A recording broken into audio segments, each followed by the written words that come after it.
thinking a lot about the holidays. They're creeping up on us. And that brought me to one of the more common questions that come up among crafters is to craft a gift or not to craft a gift. That is the question.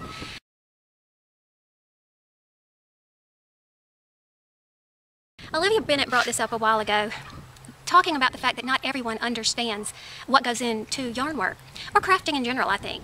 And so sometimes it might not be the best idea to give that person or any of those people a handmade item.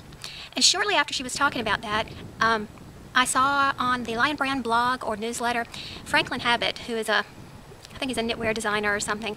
His name strikes me as kind of odd because once upon a time I was a big planner person where I carried a planner with me, and it was the Franklin planner, and the Franklin system was the basis for using this planner, and they always talk about developing the Franklin habit, so that always strikes me as odd. But anyway, Franklin Habit had written an article about this very subject, and he tells the story about this person who had made a wedding gift, a big Afghan for a wedding gift, and she goes over to visit the people and she sees it thrown in the corner with a cat on it, chewing on it, and it just hurt her feelings, and I can see where that would be really hurtful. So basically why I'm bringing this up is because the bottom line is you're giving a gift, and the way to be a successful gift giver would be to consider what that person wants, what's really going to make that person happy, and that's not to be confused with what you want that person to have. It might mean a lot to you to make it for that person, but if that's not something that they value, then you're going to save yourself some embarrassment and some heartache by giving them something like that. So really think about the person and what they want and what's going to make them happy. Let's use me for an example. Okay, you know I love yarn work, you know I value yarn work, so let's pretend you're going to give me a present. So you're going through your list of patterns and you run across a crocheted toilet paper roll cover.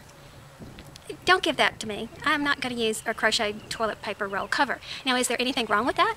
No, but the point is that you need to know me and know what I like to know whether or not that would be something that would make me happy, right? Okay, well, the same thing is true for you. For instance, if I made you a minion hat, would that be something that you would want to wear? So in other words, think about that person, know that person, before you go to all the effort of making something with your hands. Now, another thing that I saw last year that kind of rubbed me the wrong way was I would see comments here and there made on, I don't have any money, so I'm going to use all my scrap yarn and everybody's getting hats and scarf sets. Well, okay, if those people want hats and scarf sets, and you are putting careful thought and planning into the design of the hat with your scrap yarn, okay, I can see where that would be great.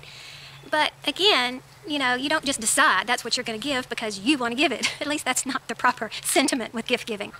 So a thought that, back to that, I saw the money I have right now, man, have you seen Pinterest?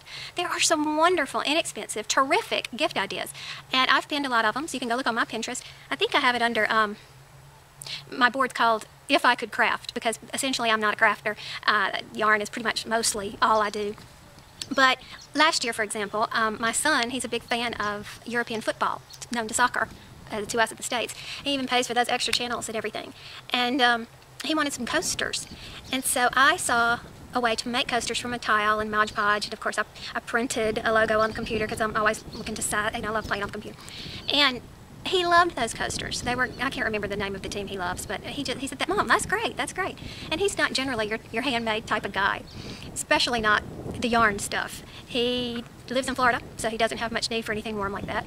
And number two, if he needs a hat or anything, he's already got that. When he goes camping and whatnot in the mountains, you know, he's got all that high-tech Columbia stuff or whatever, and he doesn't need his mom to make him a hat. So that would be an example where my time and effort would probably be best spent on something else for someone else.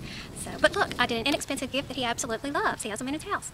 So I think, as a matter of fact, that I might look into some of these gifts and we can talk about them and maybe do like a tutorial for some of these simple gifts, because if somebody non-craftsy like me can do these, y'all can easily whip them out in nothing flat. So just might be something to consider.